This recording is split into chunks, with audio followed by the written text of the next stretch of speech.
संजय राउत जी, 3 minutes. सब 0 over में 3.5 minute देते हैं। आप बोल लेंगे, अब समय जो निर्धारित है।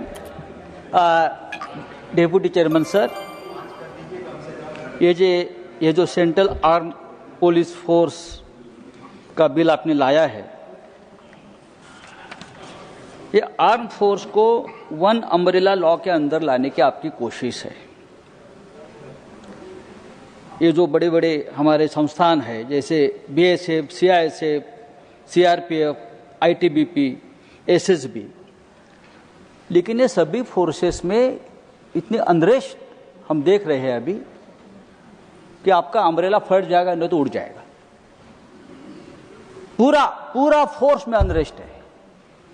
मुझे लगता है कि ये जो आप स्टेट एंड सेंट्रल में कोऑर्डिनेशन की बात कर रहे हो, ऐसा नहीं है।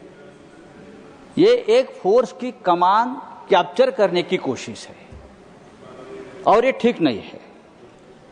ये बिल सिर्फ सीएपीएफ कैडर के अधिकारियों के खिलाफ नहीं है, ये न्याय भावनाओं के खिलाफ है। जिस फोर्स ने अब तक सैकड़ों बलिदान देश के लिए किए हैं, उस बलिदान से अर्जित मेरिट के खिलाफ है। मैं आपको बताता हूं ये बिल क्या है। एक्चुअली ये बिल क्या है, बहुत सीधा बिल है।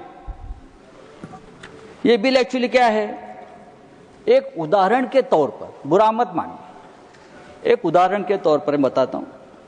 अमित शाह जी इस देश के गृह मंत्री हैं, दिन रात मेहनत करते हैं, देश के रक्षा के लिए समर्पित है।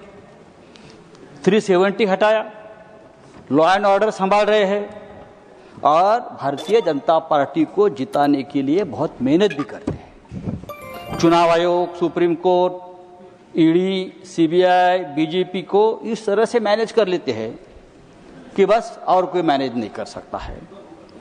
गृह मंत्रालय के माध्यम से पार्टियों को तोड़ देते हैं, अपनी सरकार लाते हैं। लेकिन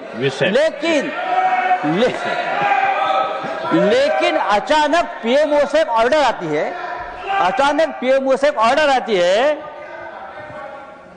योगी जी को या देवेंद्र फडणवीस को दिल्ली जाकर गृह मंत्रालय की कमान और कमांड संभालो।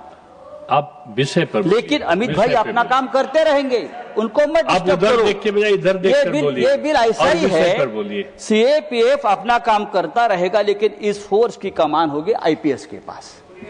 ये कमान संभालने की बात है।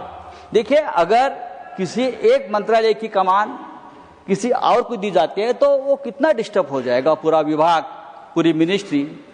और यहाँ तो 5-5 फोर्सेस की कमान, साथ छोड़ दिया है। 5-5 फोर्सेस की कमान एक आईपीएस के कैडर के हाथ में आप दे रहे हो, और ये कमान के जो अधिकारी है, हाँ, उनको असिस्टेंट कमांड से डेप्यूटी कमांडेंट होने के लिए 15-15, 16-16 साल लगते हैं, और ये फोर्स का कोई डीजी नहीं बन पा रहा है।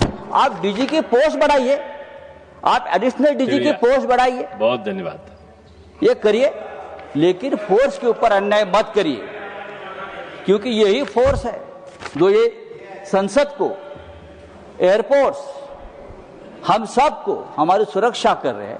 सर, ये बहुत ही गंभीर बिल है और इसका खामियाजा हम सबको भुगतना पड़ेगा। अगर ये फोर्स में अनरेस्ट रहा तो ये बंदूकें जो उनके हाथ में है उसका दुरुपयोग भी हो सकता है। मैं आपको बताता हूं, बेसिकली डिमोरलाइज करने वाला बिल है, ये डिस्टर्ब करने वाला बिल है इतने बड़े फोर्स को। आपकी बात आ गई। हाँ, तो कृपा करके मैं सरकार को कहूंगा कि ये बिल आप सिलेक्ट कमेटी के पास भेज दीजिए।